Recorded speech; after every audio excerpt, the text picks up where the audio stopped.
So today's edition of Owl Talks, we're going to be interviewing our baseball players. First, I would like to get out the way saying happy birthday to Coach Wolf. Happy birthday. Okay, can y'all introduce introduce yourself to our Owls fans? My name's RJ Cox, and I'm play catcher for the Owls. My name is Brandon Jones, and I play infield for the Owls. And Matt Wolfenbarger, head baseball coach. Okay, starting on this end, how did you get into baseball? How long have you been playing it? Just the general facts about you in baseball. I've been playing the game since I was like 4 or 5, since T-ball. It's been a long ride, but probably the most influential person through baseball was probably my grandfather. He really got me into Braves baseball at a young age, and it just went from there. So what's your favorite thing about baseball? I'd probably say hitting. Hitting my favorite. Okay, and you? I've been playing baseball since 4 or 5, since T-ball, and the person who was my role model was my brother, because he was just a little bit older than me, and I followed him. He always taught me how to play baseball growing up, and then I followed him in college when he went and played college baseball, and so I just got into it. So what kept you going back to baseball all these years, all the way through college? Just the love for the game. I always loved it since I was little. Just always loved it. Okay, and Coach Wolf, well, how did you get into baseball, and what brought you? Pretty similar to these guys.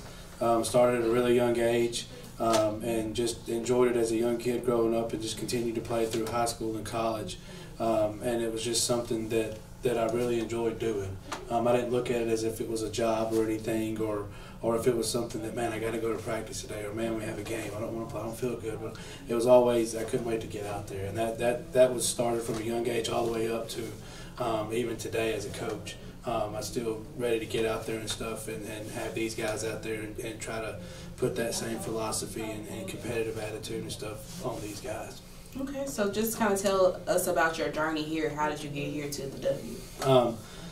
First off, like I said, graduated from University of Alabama. Got my first head coaching job at a small private school in Mississippi.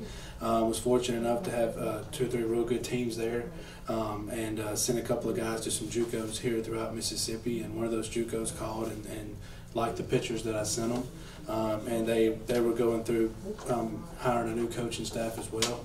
And their head coach asked me to come along if I would be the pitching coach. So I went there, and we were in the process of turning that junior college around. So a very similar process to here. I found out through an old coaching buddy about the job here, and we basically did the same thing at the junior college. They had a program, but the program had never been much or hasn't been very successful, so we were kind of rebuilding it from scratch, just like we're doing here. Instead of rebuilding something, we're actually building something for the first time, and the opportunity to be able to put your mark on that and have that opportunity to say that something's your very own from the start that's never existed here before was very appealing to me. Okay, and how did you get here to the W?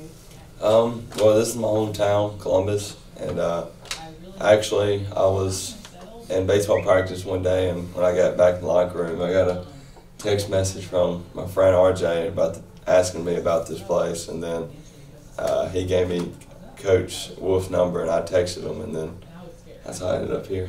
So what kind of sold you on this is the place I need to be? Well, I just wanted to be home and close to my family, because if I ever need any help or anything, and this is kind of the place I wanted to be at, to play. Okay, and RJ, how did you get here? I got a text message from Coach Wolf in January, and he said they're starting a baseball program at MUW, and I asked what it was, and he said it's women's college, and I said, okay. And then I went on, and I didn't make my decision until April, but I came on a visit and fell in love with him as a coach and with this place. Okay. So looking toward the season, what are some of the things you look forward to most coming to this spring season, starting with you, RJ? What I look forward to the most is just playing with my friends I've made, and just being brothers with them and competing with them every single day and getting after it. Because in the fall, yeah, we practice, but we don't. I'm the type of person I want to be out there every single day. I don't want any days off. Okay. And same thing with the RJ, and I'm really looking forward to that first home game here at home. I mean, a bunch of family and friends is going to be here to watch me, so I'm really looking forward to that. Okay. And Coach? It's kind of the same thing once again along with these guys. We have kind of a limited fall. And certain rules stop us from being out there every day in the fall. So it's going to be real exciting in the spring when we're basically have no restrictions on us. So we'll be able to be out there every day and the chance to see these guys develop, not only athletically but over the course of the next few years into young men. And the way they compete in the classroom, and then also bring it to the field to compete. And that's one big thing that I ask all the guys, just when we're out there athletically and on the field and playing in the games in the spring, just compete. I said I don't push it on them, hey, we need to win every game. Yes, winning's important, but I think with the guys we have, and which a lot of them are like these two, they just want to be out there. I think the more we compete, the more games that we'll be in, and those will turn into wins. And so that's something exciting that I'm looking forward to. Okay, so you did play, I think, was it 16 innings during the fall? Or? Yeah, we had 16 practice days. Okay. Of course, we had workouts on the days we didn't practice, and then we had 18 innings to play in the fall, yeah. Okay. We played Kahoma Community College. So what were some of the highlights that you saw from this team during those 18 innings? To be honest with you, the first inning, we had a cluster inning. It was one error after another, and then a walk here, and then a hit here. And we kind of spotted them 5 runs in the first inning. So it was a 9-inning game. The first one was playing a doubleheader, and it was 5-0. And I just kind of told them, I said, hey, just keep playing. Don't get down. Stuff like this happens. And we ended up battling back, taking the lead, holding the lead for a while, and we ultimately ended up losing 9-8. But to me, for us to get down 5-0 in the first and to come back and compete the way we did, that they didn't kind of just fold ship, so to say. Everybody kept talking up, everybody kept batting it, and we had 14 hits that game. Pitchers only allowed 3 walks in 9 innings. And once the first inning was over, everybody settled down. We started making a lot of good plays, a lot of good catches in the outfield. Catchers had some pretty good success. All the pitchers did well. Everybody's starting to come together.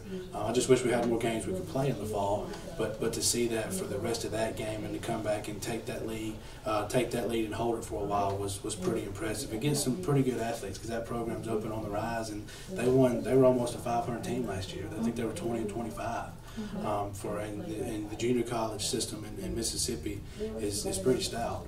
And so to have as many freshmen as we have and as many young guys as we have for us to come out and do and perform the way we did, I was pretty impressed with it. Okay, so RJ, what are your thoughts on your performance, your teammates' performances in general for the fall, both practice and in that doubleheader? I thought during the game we really swung the bats really well. Like Coach said, we got down early, but then we out-hit them like 14-5 or something like that. We were a much better hitting team than they were. Like you could clearly see that, but we just made errors in the field and sort of hurt ourselves. I think the biggest thing that I was like the hitting. Like we struggled throughout like the fall, and then we got to the game and we started swinging them really well. So. So now we hit the ball really good that game, and you could tell it's the first year program, that first inning, and a lot of freshmen were really. You can just tell they were really nervous out in the field, and so that caused it. But then once everybody settled in, and they just started playing baseball, and everybody got used to it, and they were hitting and fielding, and we finished the game strong. Okay, so going into the spring, how do you, as players and coaches, how do you plan to fix those errors that were made in the fall and kind of improve it so that you can be the best that you can be during the spring season? One thing I think will help is we're, like I said earlier, we don't really have any much restrictions on us as far as practice time and stuff in the spring. So in the fall, with it being so short, we had to move a lot of guys around, and it wasn't really enough time to really figure out who's comfortable where. So because we have multiple guys on the team that can play multiple positions, and so to try to find within 16 days the position where they best help us on the field is pretty difficult to do. So I'm really looking forward to the spring, as far as getting them out there every day and being able for them to go through the reps and just having more time and more days of the week to practice and stuff. I think that's really going to sharpen them up.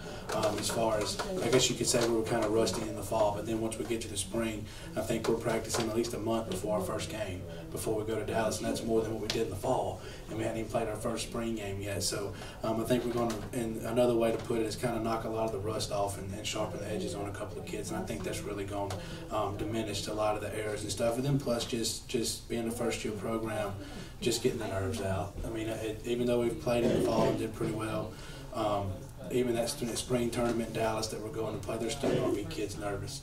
That's why I'm glad we're going on the road and playing 4 games, because a lot of people are going to get to play. A lot of kids are going to get to play, and hopefully we get that nervousness knocked out. And by the time we open up here at home in February, we're rocking and rolling pretty good. You guys, your thoughts on how to improve your game? I think a lot of practice come spring is going to help it. Just the short practice we had in fall, and then just being thrown into a game against a pretty good JUCO school just wasn't great. But I think come spring we get that month of practice before the actual season will be good. I think the same thing. I mean, in Oklahoma, we missed like infield fly balls. Like that's not your skill level. That's just being nervous and not playing to your best. And I think just playing time will just calm everybody down and get everybody playing their best. Do y'all have like a preseason regimen that you do as February approaches that you might not be doing with your team, but you might be doing like individually? Well, when I go home for Christmas, I'm going to be hitting every day and working out every day and just keep staying at it and keeping my game up, and that's all you really can do. Mm-hmm. Same thing with RJ. Same thing we'll be doing. Okay. So you kind of seem very limited of your team, but what do you see as your strengths going into the spring semester? I think we're a real well balanced team. We can do everything well. We can pitch. We can play defense. We can hit. We can do everything. We just gotta click it or put it all together and click. So. Yeah, I'm the same with him. I'll add to a little bit is same thing he was saying. We got what we need, and we got the arms we need for the mound. We got the guys in the field we need, and we got the bats we need to be able to put out a competitive lineup every day we go out. And then and just adding to that, having other guys develop as well. That if one of the starters goes down, the guy that we put in is going to be just as good. I tell them sometimes that I want them to make my job hard, and what I mean by that is every day when I fill out a lineup, I want it to be hard who I'm going to put in that day, because the skill level of all the kids we have, not just the start 9 or the 2 best arms or the 10 best bats. I want multiple bats and multiple arms and stuff. So I tell them I want my job to be hard, and that means that if that's the case, then there's not a big discrepancy in anybody that's the number 9 hitter versus the number 1 hitter. The skill level of everybody's the same. So any kid we put in or any kid that we bring in, if somebody gets hurt, we're not losing anything talent-wise or athletically-wise. The next guy's chomping at the bit to get in, and he's just as good as the guy that we brought out. So that's something I look forward to really developing in the spring with the guys. Okay, speaking of friendly competition, I hear that you and Coach Matthews have like a little wager going, a little bet going about who's going to have the best record. Yeah, she's in there right now. I know she's lucky. Yeah, we've been going at it pretty good. We're both of us, and I speak for her too. We're both really excited about the kids we brought in. And I think if you can have a little competition between the coaches, whether or not, even if it's fun or not, it kind of prompts me to maybe go a little bit of extra step to really try to get these guys there just to compete and beat the softball team, if you want to put it that way. So there's also, it adds a little fun to it, and that's the thing you got to show these guys too, that you can make it fun as well, but still get work done and compete at a high level. Okay, so outside of baseball, what are you two guys, focusing on in school? What do you like to do on your off times? Just kind of like tell the fans about you guys in general. Well, during Christmas break or when I'm not at school, I'm definitely going to be in a deer stand hunting, because I've done that since I was little, and I love just going and sitting in the woods and just being in nature. Okay, so what was the points? This is the horns. On the horns, yeah, on the deer. What's your largest points? I've went hunting in Wisconsin and it was a massive deer. I don't even know, it was like 20, 22, but it was like a 350-pound deer. It was a massive deer. Any specific venison you like? My favorite part of the deer to eat is probably tenderloin on the back. That's probably my favorite. See, I'm a big summer sausage. You get the slice them and put them on crackers. It's just everything for me. And you, what do you do? Outside of school and baseball, same thing. I go hunting. I won't be in the deer stand 24/7 during Christmas break. It's the main rut season here in Columbus, right during Christmas break. So I won't be in the deer stand hunting. It's the only thing I hunt is deer. Don't do anything. I think my family's Well, I sometimes turkey hunt in spring, but probably won't have enough time to do that this spring since I've been in college. My family's big on wild boars. that's what my family hunts. And you, Coach? I hate to say it again, but the same thing. I got my go home for Christmas, and of course got my 2-year-old, and then the son we're expecting in May. Of course, spend time with family and do that deed, and then when I can get away, and when the wife lets me, I'm going to be in the woods as well. It's kind of like what these guys were saying. Just it's a chance to kind of get out there, and you don't really get to think about nothing. You're just out there by yourself, and you hear a squirrel or you hear a bird, and you can think about a ton of different things out there. Just a chance to kind of get away from everything, and it's real enjoyable, even if you see a deer or don't see a deer. And to me, the biggest thing I like about it, other than eating the deer, which I eat deer burgers or deer steaks or whatever, is there's nothing like sitting there for 3 or 4 hours on a cold morning, and you're waiting and you're getting depressed because you hadn't seen nothing, and then finally one walks out when you're about to get out of the stand and you put it down. It's a big adrenaline rush, and so it's and I know these guys know what I'm talking about, and I think a lot of the other players on the team and stuff know as well. So it's just going to be a chance to get away and spend some time with some family and get in the stand and have some fun. Is that something that the team bonds over, the love for nature and hunting? They talk about it a lot. I know a lot of guys go fishing together. A lot of guys, some of them go hunting together. I know a lot of guys that are done that, or when they go, some of the ones that live closer, when they go home on the weekends, they go hunting.